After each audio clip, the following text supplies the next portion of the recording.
Assalamualaikum warahmatullahi wabarakatuh. Selamat siang Sobat RRI. Jumpa lagi untuk podcast RRI. Kali ini kita akan berbincang-bincang kembali dengan episode-episode yang mungkin kurang banyak untuk dibahas. Nah, kita akan membahas mengenai lelang. Kebanyakan orang awam, juga termasuk saya. Taunya lelang itu pembelian dan juga penjualan dengan harga yang miring. Ya seperti itulah lelang, atau juga yang kita kenal dengan barang-barang yang bisa jadi sudah jarang di pasaran. Apakah hanya seperti itu? Kita akan bahas lebih dalam, apakah hanya itu saja pengertiannya atau ada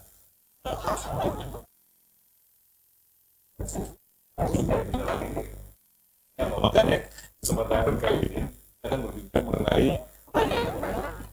kalau mengingat juga kalau lelang ini biasanya kalau di film-film kan pakai palu ya. Tuh, enggak. Itu ada masa konvensional. Terus bagaimana dengan perkembangan zaman di era digital ini? Lelang masihkah relevan atau mungkin ada trik-trik lain dari para pengelola lelang ini? Bersama saya sudah ada ahlinya, ada Bapak Muhammad Faiz Mardian. Selamat siang. Selamat siang. Alhamdulillah. Pak Faiz ini, saya panggil Pak Faiz ya. Siap. Pak Faiz ini adalah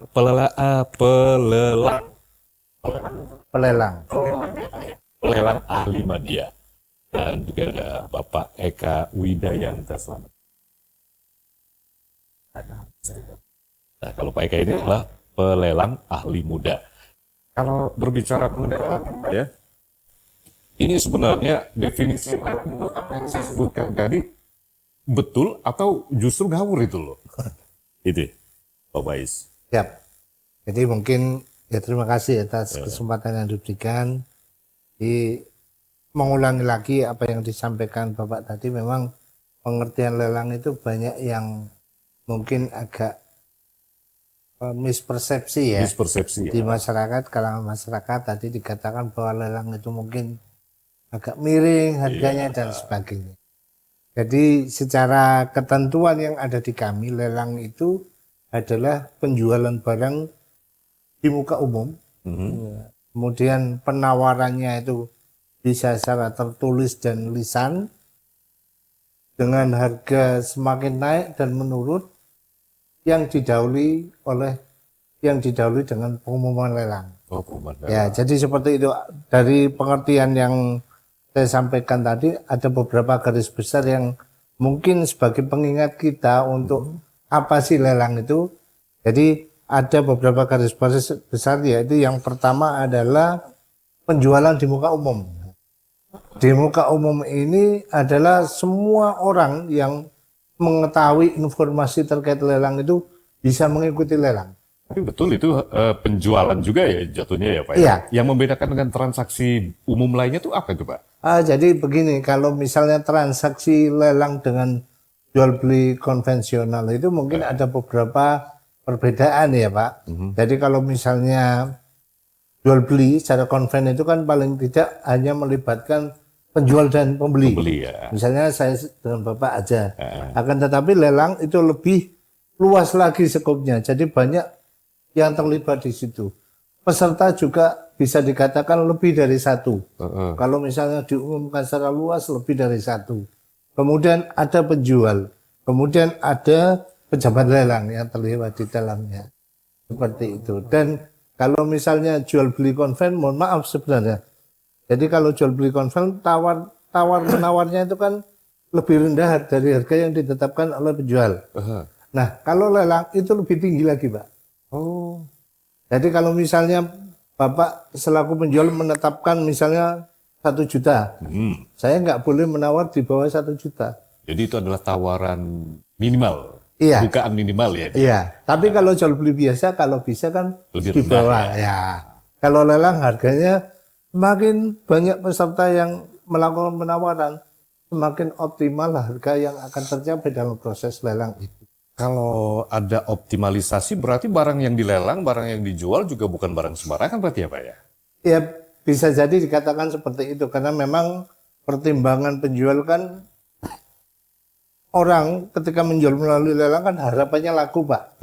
Otomatis kan dia mempoles dengan informasi yang sedemikian rupa sehingga barang itu bisa laku secara optimal harganya.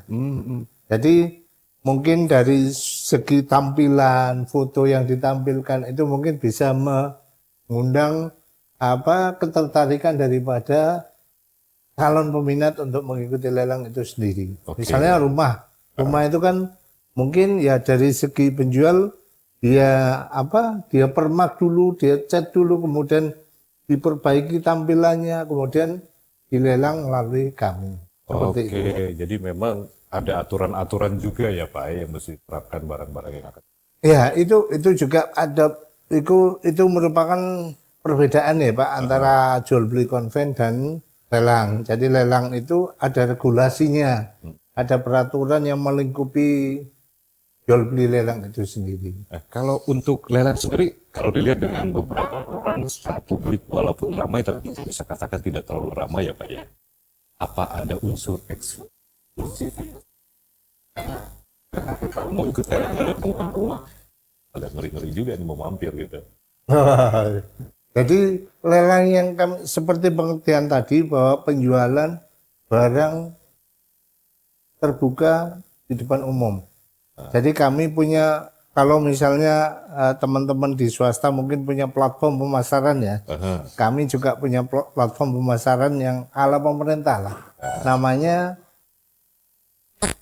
www.lelang.go.id.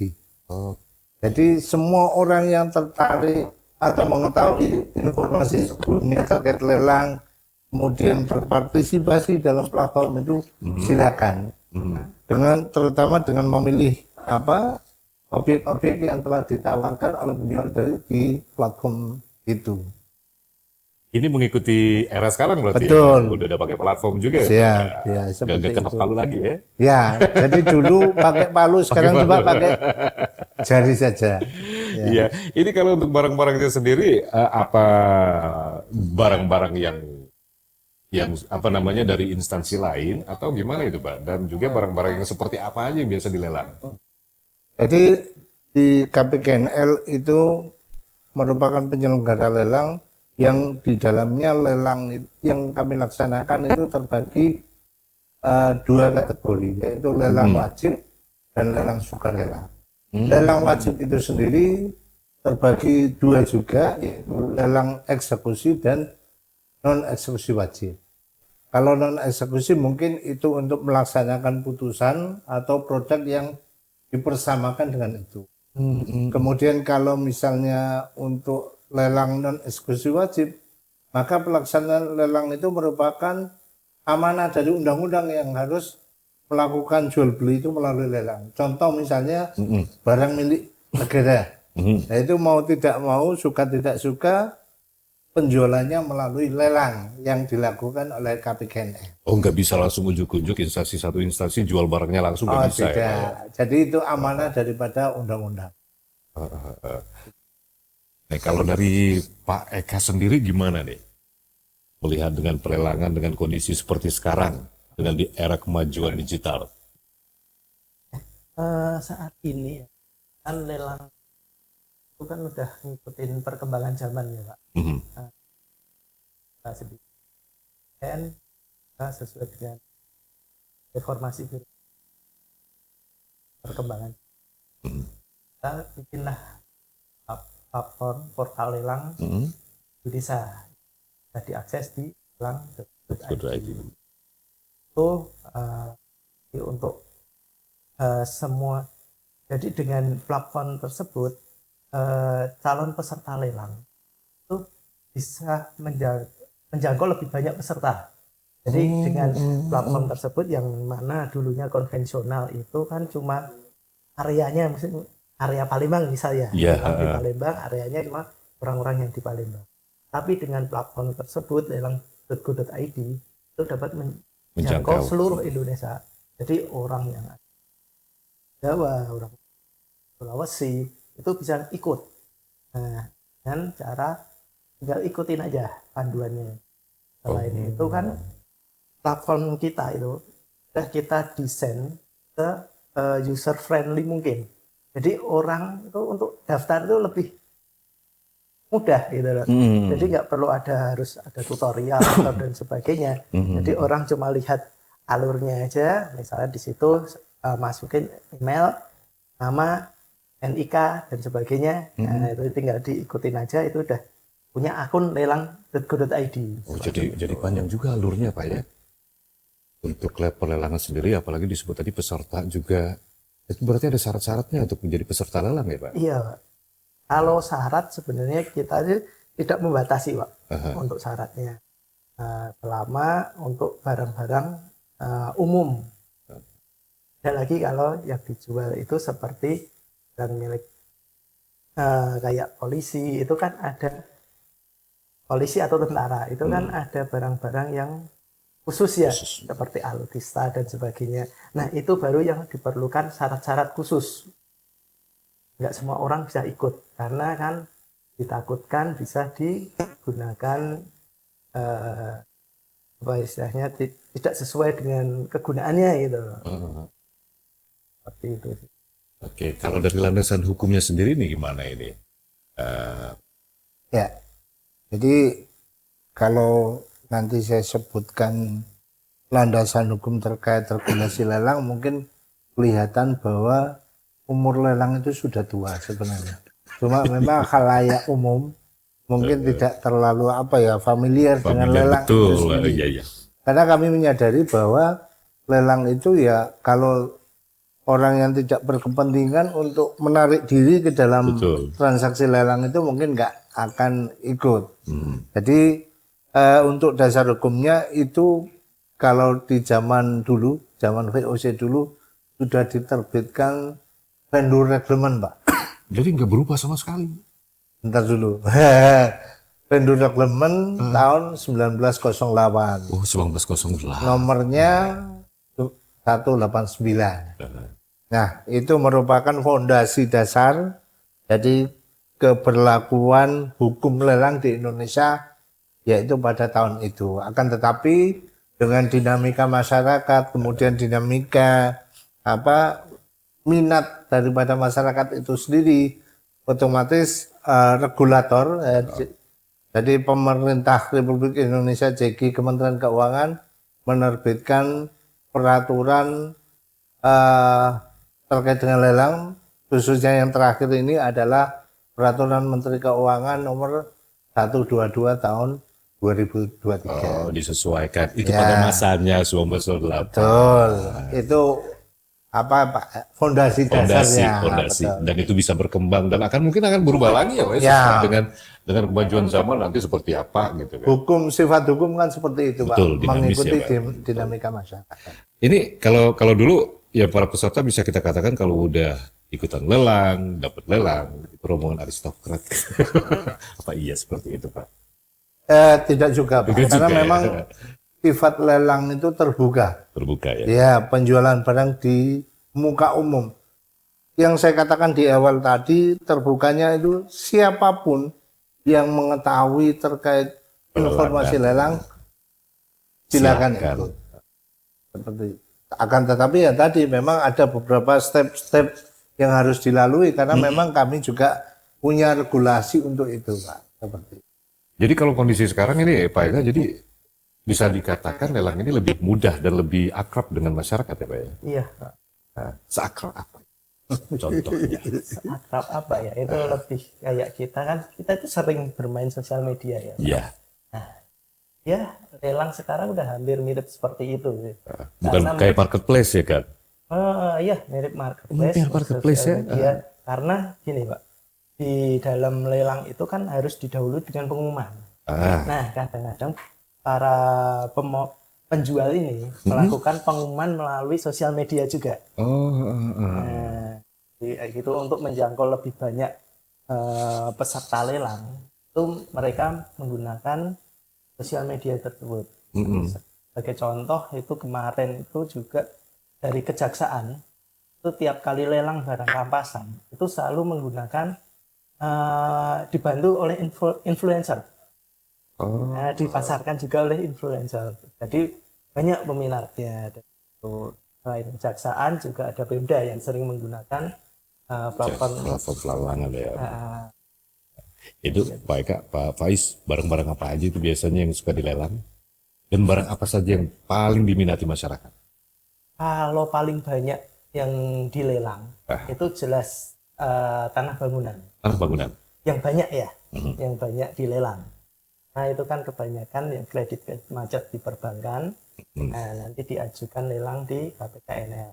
Makanya banyak objek yang dilelang berupa tanah bangunan. Tapi untuk prosentase lakunya paling banyak yang diminati itu kebanyakan kendaraan. Kendaraan. Ya, kendaraan seperti barang milik negara maupun barang milik daerah. Seperti itu. Nah ini Pak, kalau misalnya kendaraan barang milik negara statusnya gimana kalau sudah laku dijual?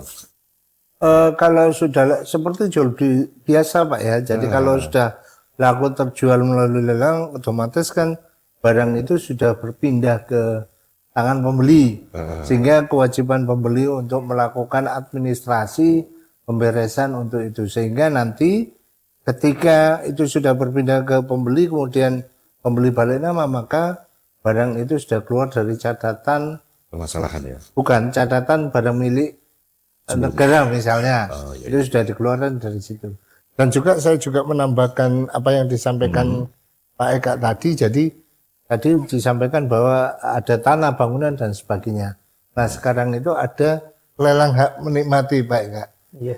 Lelang hak menikmati. Jadi itu kalau masyarakat umum itu seperti sewa Pak.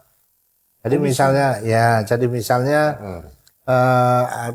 misalnya ada satu fasilitas umum yang mungkin dimiliki oleh satuan kerja pemerintah pusat atau pemerintah daerah, itu bisa disewakan melalui lelang hak menikmati. Jadi seperti itu. Jadi mungkin dengan lelang itu kan semakin orang mengetahui bahwa itu prospek bagi pegiat-pegiat ekonomi. Jadi barang tersebut bisa digunakan untuk lebih mengoptimalkan lagi kegiatan ekonomi. Misalnya dengan disewakan tadi, ruang terbuka tadi mungkin bisa dibuka stand-stand dan sebagainya. Seperti itu. Ini menjadi daya tarik tersendiri, mau tidak mau juga ini bentuk inovasi sebenarnya ya Pak. Iya, betul. Karena kalau kita lihat untuk barang-barang, ternyata barangnya juga tahunya para kolektor lelang tuh barang lama. Gak juga gitu ya Pak ya. Lebih dari itu ternyata lelang apa pengertiannya ya Pak ya. Iya, betul. Jadi mungkin ya, apalagi kalau kita sudah masuk ke portal kami Pak ya, mungkin yang dilihat mungkin tanah bangunan dan sebagainya. Dalam platform kami juga disediakan secara khusus untuk UMKM Pak. Jadi UMKM bisa memasarkan produk-produknya di portal kami tersebut. Tentunya ya karena memang kami seperti yang saya katakan tadi bahwa ada regulasi, ada undang-undang atau ada peraturan yang melingkupi, maka alurnya harus dilalui dulu seperti itu. Karena kami produknya bisa dijual melalui lelang untuk teman-teman pegiat UMKM. Tadi pelelangan.co.id ya.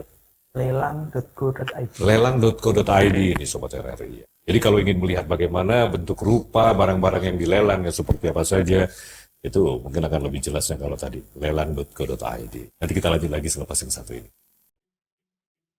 RRI Digital dengan tampilan baru, berbagai konten kolaborasi dari berbagai program nasional, termasuk siaran visual langsung, siaran radio langsung, daftar putar musik, podcast, berita video, dan berbagai fitur interaksi pengguna dalam permainan.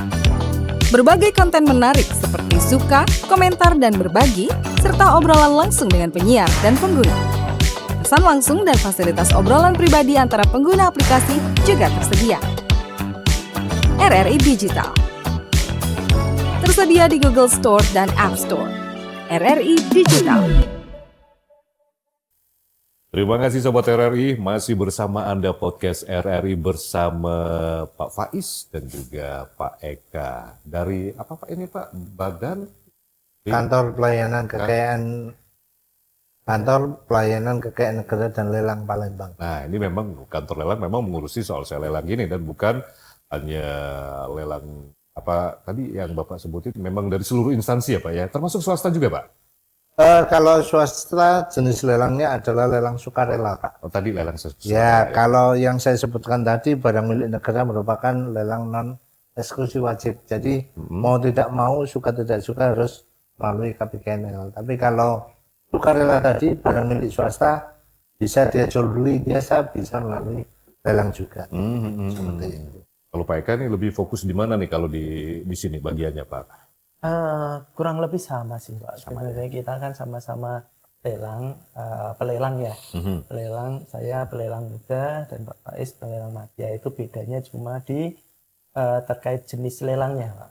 Jenis lelang dan nilai limit. Seperti contohnya untuk lelang hak tanggungan. Itu kan kalau di saya itu limitnya sampai dengan 2,5 M. Nah, untuk Pak Faiz di atas 2,5. Oh, ada limit juga ya Pak? Nah, kita kan pelelang dibagi-bagi ya Pak. Pelelang pertama, pelelang muda, pelelang mati.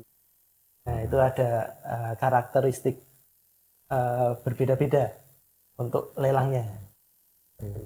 Ini kalau boleh tahu Pak Eka, Pak Faiz, kenapa lelang ini walaupun sudah cukup banyak yang paham, tapi kok nggak akrab-akrab dengan masyarakat?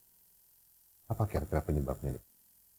Ya kalau pengen akrab, sering ikuti lelang. Nah, itu dia. Kan gitu Pak. Atau langsung ke kantor aja ditemuin Pak Kalau Faiz. pengen lebih akrab lagi kan gitu, sering-sering ikuti lelang. Ikuti lelang, Iya, dia tahu betul. gimana ya Pak ya. Betul.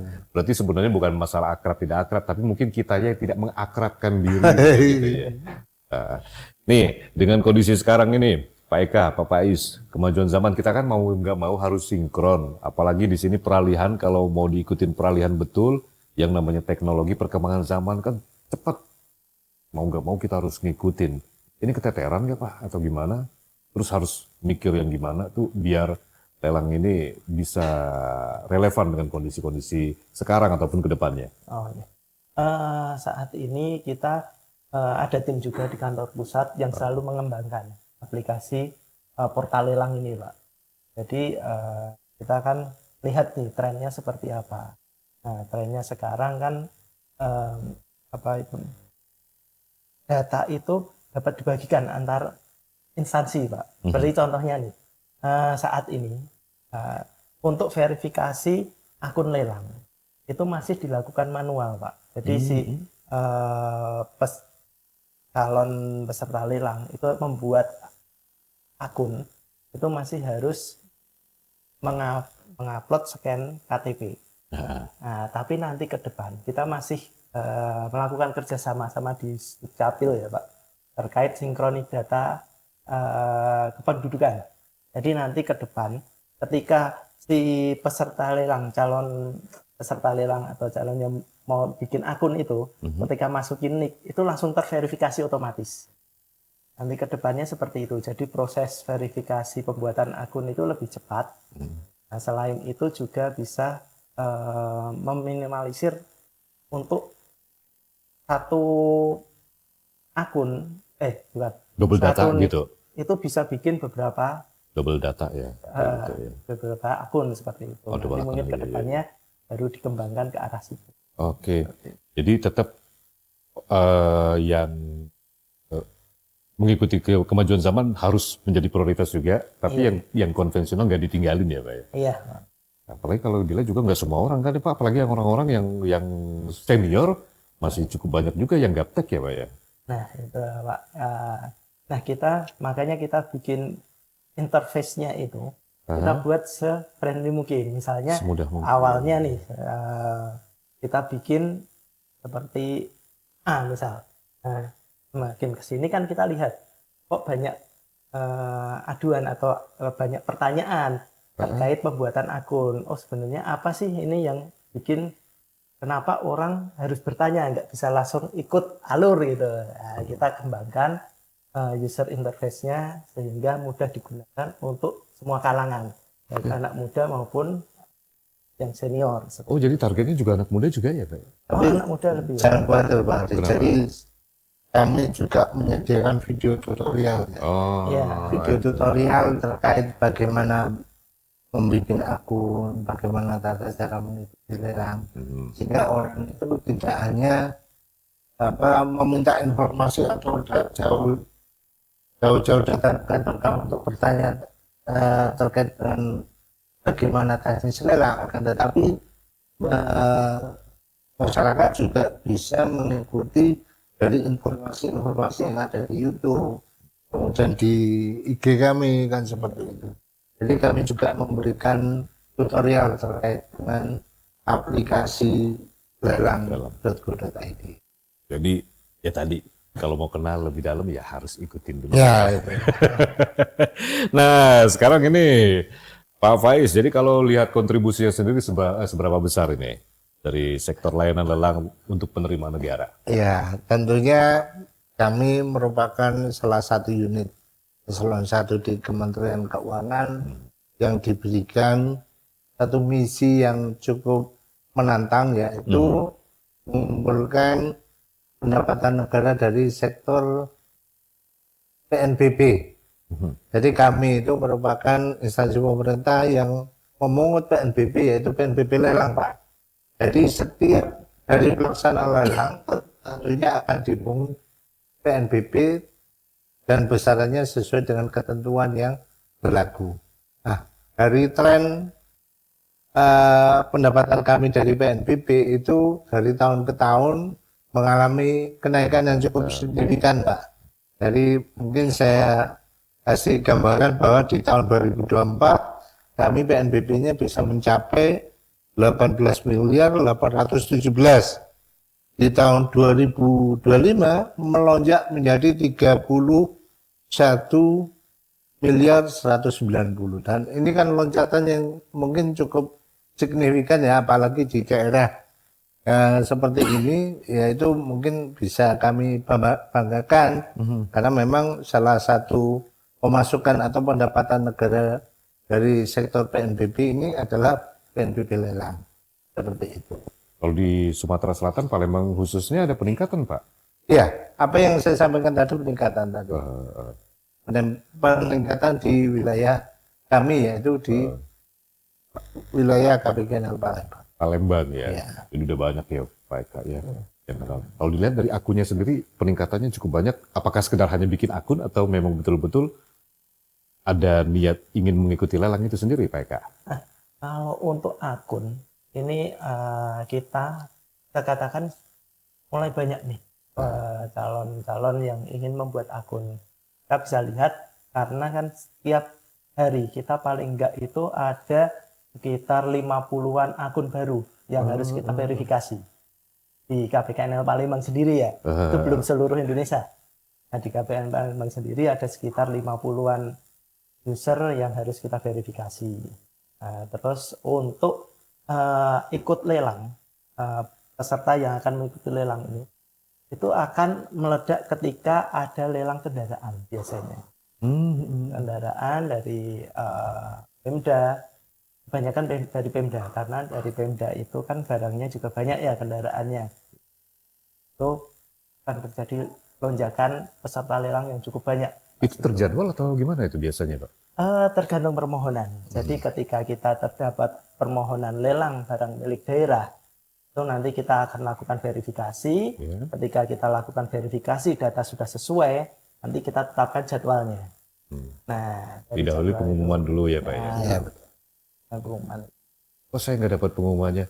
Makanya buka lelang.go.id. Top. Oke, ini kalau ngelihat juga lelang kan kadang-kadang satu daerah satu provinsi ya, apalagi beda pulau kan beda kebiasaan ya Pak ya. Jawa, Sumatera, Kalimantan, Sulawesi memiliki habit masing-masing. Sampai sejauh ini apakah memang apalagi untuk ke arah digitalisasi kan mau nggak mau ada kemudahan user ya Pak ya? Ya. Itu menjadi tantangan nggak Pak Faiz? Pak? Untuk kemudahan user ya sangat dimudahkan dengan lelang.go.id ini Pak. Jadi hampir semua daerah itu bisa semua? Hampir semua daerah bisa. Jadi misalnya ada peserta lelang yang ada di Aceh, mau ikut lelang di sini, itu bisa. Tadi ya, yang awam. sangat mudah. Bisa di aplikasinya juga ada melalui platform kayak app iPhone atau Android ya Pak? Kalau untuk aplikasi belum, Pak. Belum, oh web ya, baru basis. Sorry, maaf. Kalau untuk aplikasi sekarang udah ada. Udah ada ya? Sudah ada. Oh, Sudah ada di Android maupun iOS, sudah ada. jadi lebih mudah ya, nggak harus buka PC atau browsing ya itu ya? Nggak harus. Ya. Ini kalau lihat gambarannya ke depannya gimana ini, lelang ini, Pak Faiz?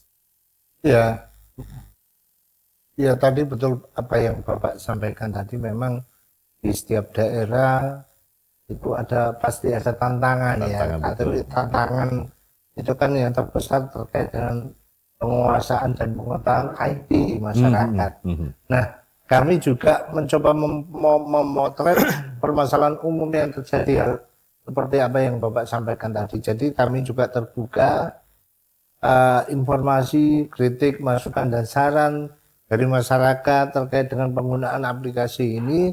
Tentunya kami tampung, dan kedepannya kan kami juga menyusun kira-kira bahan masukan apa saja yang kami sampaikan ke pengembang aplikasi itu di pusat. Jadi misalnya masyarakat mungkin ada keluhan, mungkin ada penggunaan seperti ini, kurang ini, nanti kita sampaikan secara berkala kepada pengembang kami di masyarakat, di kantor pusat. Jadi kemudahannya lebih merata ya Pak? Ya. Ya, ini untuk proyeksi pengembangan inovasi layanan lelang digital di masa depan semakin meningkatkan minat masyarakat. Tadi salah satunya sudah merambah ke media sosial, buat aplikasi. Saya yakin ini juga masih jadi PR juga masih Pak ya ke depannya. Untuk merambah yang lebih jauh lagi pasti. Ya, tentunya seperti itu Pak. Makanya kita akan di kantor pusat sendiri, bagian pengembangan itu kan selalu melakukan riset, pengembangan dan inovasi-inovasi nanti kemudian hari untuk memudahkan calon peserta lelang maupun pemohon lelang. Jadi sama sejauh ini berjalan dengan bagus lah Pak ya. Makanya mungkin kegiatan seperti ini kami dukung 100% Pak. Ini kan juga bisa sarana edukasi dan publikasi lelang kepada masyarakat. Mengakrabkan tuh. Nah, salah satu bentuknya Pak ya. Seperti itu. Oke, baik Sobat RRI, masih bincang-bincang kita soal lelang ini bersama Pak Faiz dan juga Pak Eka. Kita lanjut lagi nanti selepas yang satu ini.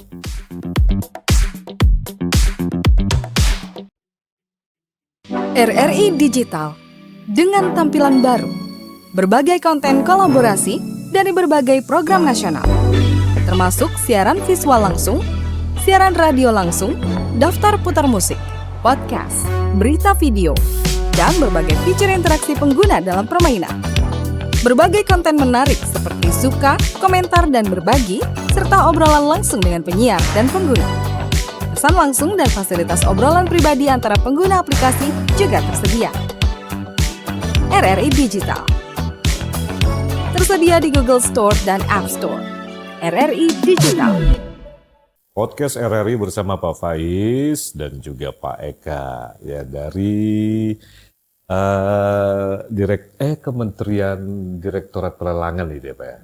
Jadi Kementerian Keuangan Republik Indonesia, Kementerian Direktorat Keuangan. Jenderal Kekayaan Negara. Nah itu lengkapnya mungkin panjang jadi agak sulit ya. Kalau disingkat biasanya apa tuh Pak?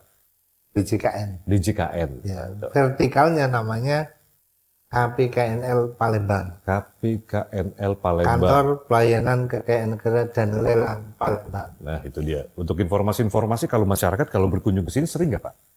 Sering kali Pak. Oh sering ya? Ya. Biasanya ngapain Pak biasanya? Ya itu terkait lelang. Jadi lebih banyak terkait lelang. Jadi informasi-informasi yang mungkin bisa didapatkan di sini, masyarakat tentunya ke sini Pak, untuk memperdalam informasi yang didapat. Untuk informasi produk-produk barang-barang yang mereka cari. Ya, kan kalau misalnya pengguna jasa lelang kami itu kan pengumumannya melalui koran biasanya Pak. Jadi dari membaca koran itu mungkin untuk meyakinkan pengumuman itu datang ke kami untuk menanyakan, oh betul nggak ini lelangnya seperti itu. Untuk mastiin ya Pak ya? Ya. Itu masih kalau untuk dari media cetak masih Pak? Masih Pak. Masih ya? Masih. Tetap. Karena memang di aturan kami mewajibkan untuk lelang barang tetap, salah satunya pengumuman melalui media massa atau koran. tadi apa ya, kita nggak bisa ninggalin ujuk-ujuk langsung ke media digital ya, konvensional ditinggalkan. Nah, kalau untuk keuntungan sendiri nih Pak, kalau dibandingkan barang-barang atau penjualan secara biasa, standar, kira-kira keuntungan apa yang dapat kalau barang-barang lelang ini didapat masyarakat? Kalau keuntungan, Pak, untuk tanah dan bangunan itu kebanyakan nilainya bisa lebih rendah daripada di pasaran. Karena kan ini terkait permohonan lelang eksekusi hak tanggungan yang kredit-kredit macet di perbankan itu. Seperti itu, Pak. Mungkin harganya bisa agak lebih miring karena kan dari pihak perbankan ini kan pengennya segera mendapatkan dana untuk menutup kredit macetnya seperti itu. Tapi harus dipastikan lagi ketika ingin ikut untuk tanah dan bangunan itu kalau bisa koordinasi terlebih dahulu dengan penjual banknya. Nah, karena kan dari penjualnya itu yang lebih tahu tentang barangnya, kondisi barangnya itu seperti apa, seperti itu sih. Jadi lebih spesifik ya Pak ya? Karena yang dijual juga barang-barang yang tadi harus bersyarat khusus ya Pak ya, tidak asal dengan janji manis para penjual gitu kan beda ya. Selain itu kalau untuk kendaraan, kadang-kadang di kementerian itu kan ada kendaraan yang kategorinya antik ya Pak. Saking lamanya itu kan semakin lama semakin tinggi harganya ya Pak. Nah kadang-kadang ada barang-barang yang emang dicari oleh kolektor. Seperti itu. Itu cukup banyak Pak Eka ya? Itu ada beberapa seperti kayak biasanya itu di daerah-daerah malah gitu. Jadi kendaraan tersebut maka terus tidak dapat ini untuk pemeliharaan, dana untuk pemeliharaan, akhirnya mereka ajukan penghapusan. Seperti itu. Kalau untuk barang yang tidak boleh dilelang ada juga Pak Faiz, Pak Eka? Ya kalau persyaratan ada barang yang tidak dilelang, itu kami serahkan pada penjual Pak. Jadi penjual sendiri yang bisa memilah dan memilih kira-kira barang yang akan diajukan ke kami itu barang yang mungkin legal. Jadi artinya secara hukum bisa diperjualbelikan atau dipindah tangankan. Jadi kalau misalnya untuk barang-barang misalnya untuk narkotik dan sebagainya kan pasti ya Pak ya. Ya. Kita mau juga ya Pak.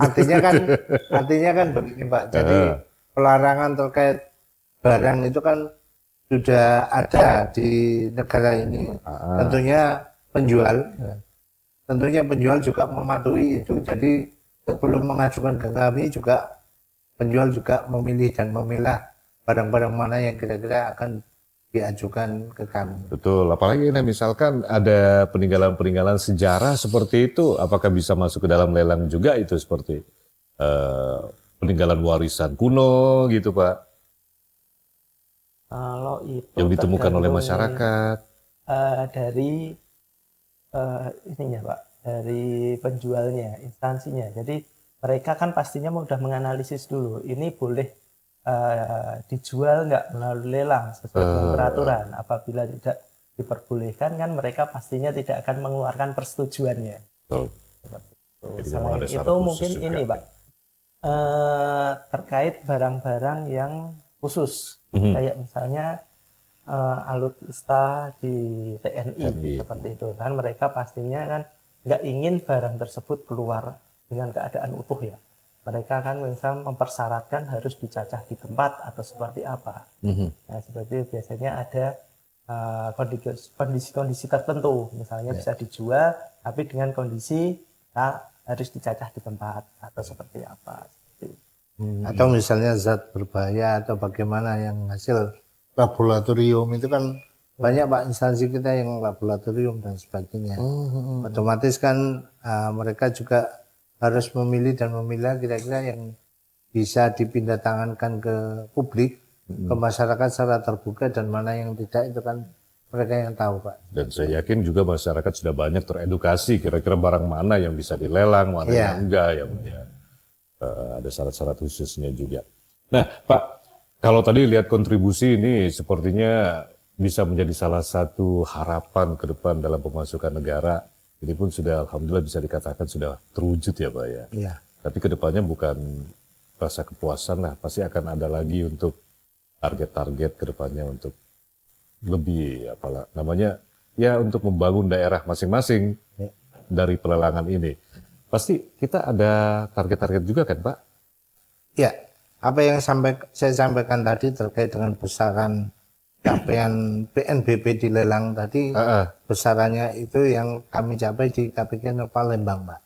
Jadi tentunya tiap tahun kami juga ditargetkan secara khusus pencapaiannya itu berapa dan tiap tahun juga mengalami ya kenaikan sehingga itu merupakan satu Pak, tantangan bagi kita sendiri untuk meraih dan mencapainya Pak, tentunya dengan strategi dan kemantapan langkah yang kami lakukan. Ini tantangannya seperti apa? Apakah memang harus lebih banyak lagi orang yang ikutan lelang atau gimana ini Pak? Ya, itu salah satunya karena Salah memang satunya, ya. semakin banyak orang ikut lelang, semakin optimal harganya, pendapatan negara juga naik Pak.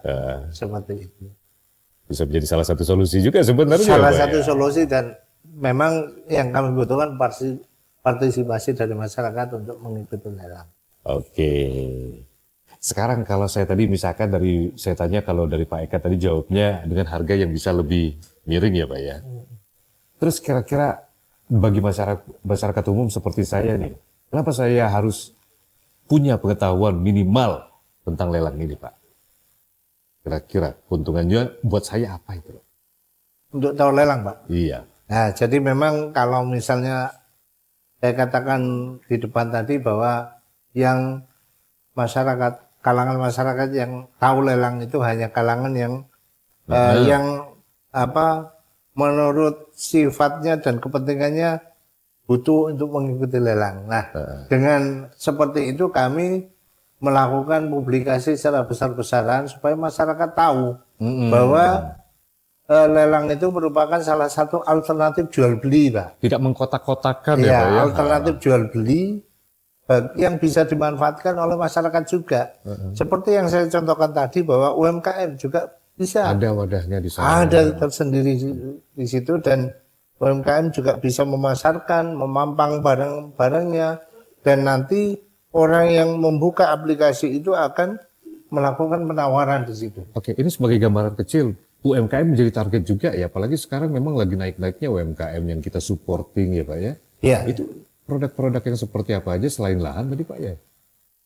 Kalau produk-produk UMKM kita tidak membatasinya, Pak. Apapun produk dari UMKM tersebut bisa dijual melalui lelang, tapi harus melalui prosedur kita. Termasuk Jadi produk hasil jadi ya Pak ya? Iya. Oh. Baik misalnya kayak makanan seperti itu, empek-empek misalnya ya, empek-empek dari sini.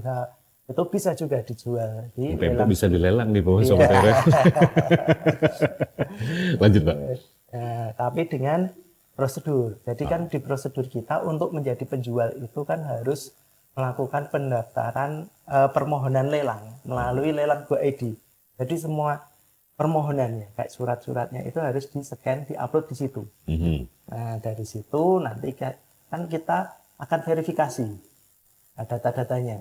Sudah sesuai belum data-datanya yang diinput sama yang disurat. Misalnya contoh kata di daftar barang, barang itu misal empek-empek kapal selam harganya misal 50, tapi ketika diinput kita akan mengecek apakah inputannya itu benar 50 atau salah ketik atau gimana. Misalnya di inputan 40, nah itu pastinya kan kita kembalikan karena nggak sesuai datanya. Nah itu proses verifikasi kita. Nah dari proses verifikasi apabila sudah sesuai nanti baru muncullah di lelang.go.id. Jadi nggak terlalu beda jauh dengan marketplace ya sebenarnya? Iya, makanya. Jadi mungkin tadi dari penjelasan Pak Eka tadi jangan dibayangkan dari sisi birokratisnya aja lah. Iya. Akan tetapi kami juga mempunyai tanggung jawab administrasi untuk memberikan edukasi dan bantuan teknis kepada barangkali ada pelaku UMKM yang mau memasarkan barangnya di platform kami akan bantu dan support sebisa mungkin. Oke, itu juga termasuk sebagai prioritas ya Pak ya. Iya. Iya. Nah, kalau untuk transformasi layanan sendiri nih gimana ini Pak? Jadi tantangan saya yakin juga Pak Faiz ini termasuk yang melewati beberapa generasi. Gimana nih Ya, Pak Faiz? memang era digital ini mungkin menjadi konsentrasi kita ke depan ya Pak ya. Jadi bagaimana kita juga memetakan segmentasinya, penggunanya kan seperti itu. Dan mungkin nanti sebagai pemegang kunci regulasi dalam hal itu untuk membaca dan nanti menentukan langkah ke depannya. Sehingga transformasi kemudian kita bisa mengikuti perkembangan zaman merupakan target utama kami, Pak. Mau nggak mau Pak Faiz harus Mau muda nggak terus mau, ya. ya. Saya juga ketika ada update sistem yang terbaru juga harus mengikuti seperti itu. Makanya saya juga bertanggung jawab secara langsung pada masyarakat memberikan informasi seterbuka mungkin terkait dengan aplikasi yang kami kembangkan ini, Pak. Oke, termasuk juga kita pengenalan terhadap masyarakat juga semakin masif ya Pak ya. Betul, Pak. Nah, ini Pak, kalau dilihat Pak Faiz, Pak Eka, untuk digitalisasi dan juga konvensional, pasti saya yakin banyak keunggulan kalau dari digitalisasi salah satunya kemudahan ya. Nah ini gimana nih, kan saya yakin nggak mungkin kita langsung berubah 100% ke arah digitalisasi pelan-pelan. Kalau dari targetnya sendiri untuk perubahan digitalisasi murni, apa ada atau gimana? Untuk saat ini kita lelang itu udah 100% melalui lelang GoID. Kalau dulu pas sebelumnya kita berbicara sebelumnya ya waktu kita bertransformasi dari konvensional menuju digital itu kan. Itu awalnya kita pasti akan menemukan beberapa hambatan terkait permohonan ataupun peserta lelang yang mau ikut. Nah, kita mulai secara bertahap. Misalnya dari separuh terlebih dahulu kita lakukan digital. Kemudian untuk lelang-lelang BMN itu dilakukan digital seperti itu. Nah, seiring berjalannya waktu untuk saat ini kita sudah 100% melalui lelang GoID. Jadi ketika calon peserta lelang ingin ikut lelang, itu semua datanya ada di lelang.go.id. Jadi nggak ada yang untuk saat ini di Palembang sendiri nggak ada lelang konvensional. Jadi memang keunggulannya memang sudah dirasakan ya Pak ya? Iya. Kemudahannya juga termasuk itu ya. Nah, kalau untuk modus-modus penipuan nih kan banyak sekarang nih Pak. Itu modus-modus penipuan dari lelang ini gimana nih contohnya nih Pak? Nah itu Pak, saat ini kan banyak tuh Pak yang Scam. Ya. scam terkait penipuan itu. Mereka kan bilang ada kendaraan milik pemerintah daerah Kijang Innova harganya 50 juta seperti itu kan. Nah sebenarnya masyarakat ada dua cara untuk mengeceknya. Yang pertama itu cek aja di lelang GoID karena semua lelang ada di situ semua Pak. Jadi ketika tidak ada di lelang.go.id itu pastinya lelang tidak melalui KPKNL. Seperti itu. Yang kedua masyarakat bisa melakukan konfirmasi melalui WA ke WA layanan kita Pak. Jadi ketika dapat informasi seperti itu langsung bisa menghubungi ke WA layanan KPKNL Palembang di nomor 0811 7973 734. Oke, bisa diulang lagi sih Pak. 0811 79 73 734. Itu bisa Itu untuk bisa ditanyakan ke konfirmasi apakah ini ke hoax, KPKNL. apakah itu yang benar ya Pak ya. Iya. Iya. Jadi balik-balik untuk mastiin nggak usah kemana-mana dah, langsung ke lelang.go.id. Iya. Betul. Situ lengkap. Tanpa penipuan, tanpa apa. Apalagi ya kalau saya Innova tadi 50 juta pasti orang berbinar-binar ngelihatnya murah sekali. Ya benar, pengertian orang sama seperti saya yang kurang paham, ya lelang miring bener ini harganya kan Pak. Dan biasanya ini Pak, kalau penipuan itu mereka menjanjikan pasti menang Pak. Oh. Karena kan di lelang ini kan penawarannya terbuka ya Pak. Kita kan nggak bisa mastiin. Tunggu to be true ya Pak ya. Iya Pak. Kalau mastiin pasti menang 50 juta pasti menang. Nah, Udah itu murah. pertanyaan. Kalau sudah terlalu ansor ya, angin sorga, itu perlu dipertanyakan itu ya. Terlalu manis dan muluk-muluk. Itu. Jadi lelang itu bukan hanya sekedar harga miring atau juga tadi, nah tapi banyak lebih dari itu. Bahkan UMKM pun bisa terlibat di dalamnya seperti disampaikan Pak Eka tadi. Nah, ini untuk istilah bit-bit itu apa sih Pak? Masih berlaku kah? Bit, misalkan lelang-lelang itu ada tuh yang bit-bit itu ya. Bit Melakukan penawaran. bidding. Penawaran gitu ya. Oh, penawaran. Ya. Kalau lelang itu pastinya melakukan penawaran, Pak. Karena kan lelang pastinya ada penawaran. Kan tadi seperti yang dijelaskan Pak Is tadi, untuk lelang itu ada harga limitnya. Misalnya limitnya 1 juta, dia nggak bisa menawar di bawahnya. Dia kan pasti menawarnya di atasnya. Jadi nanti kalau peserta lelang itu dapat menawar di atasnya. Misal saya menawar 1.100.000. Nanti ada peserta lain yang melakukan penawaran di atasnya. Kalau sama udah nggak bisa Pak. Di sistem akan terkunci seperti itu. Oke, jadi sangat dimudahkan juga ya. Iya. Kalau nominal 1 juta udah ada yang menawar Kalau sudah ada menawar, maka berarti dia kita harus mau nggak dikit. mau harus di atasnya. di atasnya. Jadi di satu sisi pengguna kami itu kan pembeli dan penjual Pak. Pembeli dimudahkan, penjual juga diuntungkan. Dan sama-sama belajar di aplikasi itu ya Pak ya. Diuntungkan kenapa? Karena penawarannya semakin naik. Kan gitu. Jadi harganya nggak mungkin di bawah limit, tapi di atas limit. Oke. Jadi seperti itu. Ada limit harga teratas Pak? Limit kami itu ada batasan yang terendah yang dicapai dalam satu lelang. Jadi tapi itu yang menetapkan ada penjual. Dalam hal ini pemohon lelang. Jadi kami hanya memproses berdasarkan permohonan daripada penjual itu sendiri. Jadi misalnya Bapak selaku penjual, mohon maaf ini, selaku penjual atau pemohon lelang menetapkan barang tersebut nilainya 1 juta. Ya. Otomatis peserta yang ikut tidak bisa menawar di bawah 1 juta. Jadi paling tidak nanti ada spare keuntungan kan gitu dari penjual yang bisa diperhitungkan dari transaksi lelang itu sendiri. Oke. Jadi kalau batas atasnya juga nggak ada ya Pak ya? Nggak Jadi ada, kalau tahu itu laku gimana itu Pak? Penawaran tertinggi Pak. Penawaran tertinggi. Penawaran tertinggi itu dijadikan pemenang lelang. Jadi maaf Mas, misalkan dalam waktu persekian tidak ada penawar lagi menaik, itu langsung dikunci atau gimana? Iya. Jadi misalnya nih kita lelang batas waktu penawaran jam 10. Kita tunggu dari pengumuman pertama, dari pengumuman sampai dengan batas waktu penutupan itu yang paling tinggi Itu yang dapat. Itu yang menang.